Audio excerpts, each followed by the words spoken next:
Hey guys, it's Sean, aka FreakX, your editor here at Share My Cosplay, back with another gaming video. Tonight we're here to discuss the rumor going around that the PlayStation 5 Dev Kit is more powerful than Project Scarlett. Whoa, let's discuss. Welcome to SMC Gaming.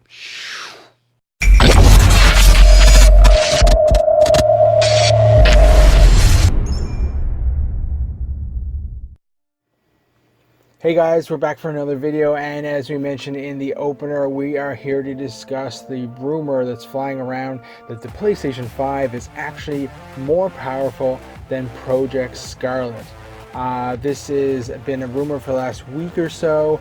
Coincidentally, it seems to come out the same time around E3 when Xbox was going to release their details about Scarlett. I, for one, am not sure if I believe it. Now, full disclosure, I do prefer Xbox as my gaming platform of choice. Now, I do consider myself a gamer and do enjoy games, but Xbox has been my go-to gaming platform for the last, I don't know, since Xbox 360 was out. So yeah, whenever that is. Anyway, so let's get into this now. So this comes from, I guess, a few articles around the internet, but the one that I took a look at was from comicbook.com and included details from Game Informer's Andrew Reiner and former IGN journalist Colin Moriarty.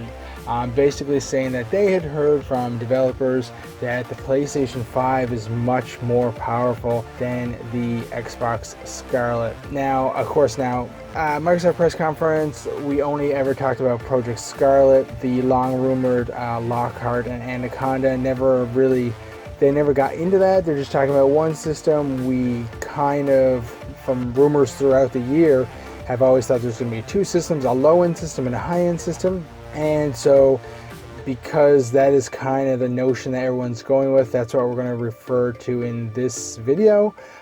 Basically, that there are two machines coming out holiday 2020 against the one PlayStation machine for holiday 2020. So that's what we're just going to move forward to, because that's what everyone's going with for now. So first off, the one thing I do want to talk about is this is based on dev kits. So dev kits get sent out really early. They come in multiple different forms. I do believe that it is a little too early to really discuss that one machine is more powerful than the other. Same way if it was like, no, Xbox Scarlett dev kit is way more powerful than PlayStation 5. So much can change in that last year before it hits retail. I think if we go back to when the Xbox X and PlayStation Pro were going head-to-head and they're in development, I believe, if I remember correctly, the Xbox X, they added like additional RAM very late into the stage for the OS, or like the operating system, and that helped it become more powerful than the PlayStation Pro. Now obviously there was design differences from the get-go, because I think the Xbox X is 40% more powerful than the PlayStation Pro. So it's just that extra RAM or memory didn't push it over the edge to make it more powerful. But what I'm just trying to say is that things can change over time. So I am less likely to believe these rumors, simply for the fact that Microsoft has been really harping on the fact that they will have the most powerful console ready for holiday 2020. And so, like, PlayStation already has the customers.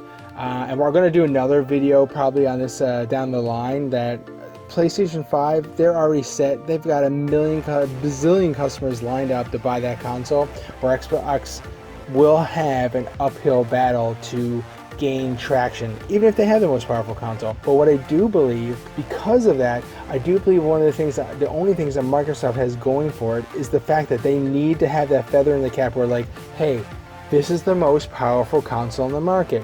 If you want the power, you want this console. So I can't believe that you're going to get a PlayStation 5 that's more powerful than the next Xbox, and they already have the customers, they already have the momentum from PlayStation 4. If that does not happen, I think it's pretty much game over for Xbox. Game over is a bit harsh, but I mean, that's going to be an extreme, like, uphill battle. So I do think that they will come out with the more powerful console. And I do believe there's a simple way to do this. For a long time now, there's been the rumor that there's going to be two systems, the Lockhart and the Anaconda. So the Lockhart is the low-end system. It plays next-generation games at, say, 1080p, 60 frames per second, and, you know, comes in at $300, say, USD, versus the Anaconda.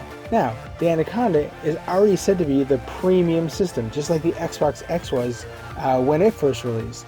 But if you have a general idea what the PlayStation 5 is, all Microsoft has to do is, you know, make it more expensive, put the extra tech in it, and it's kind of like a win-win. Like, okay, we've got the most powerful system with the extra tech in it that beats the PlayStation 5 for X amount of money, a little bit more expensive maybe possibly than the PlayStation 5, but we also have the cheap system on the go as well. So if people can't afford the premium Xbox Next out the gate, they buy the cheap one to be able to play the next generation games like Halo Infinite.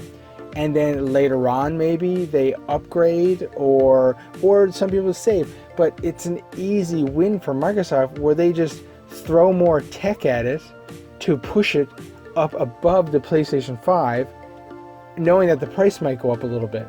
Where they have two systems on the market, people will be able to pick and choose. There will be people. If you said the Xbox Next, the next Xbox had 32 gigs of RAM in it and was 15 teraflops of processing power, and it was $1,000, there are people, believe it or not, that will go out that day and buy that machine just because it is the most powerful system and it's going to do crazy things. Now, it wouldn't be a mass market item, but that's where you come in with the cheaper $300 Xbox.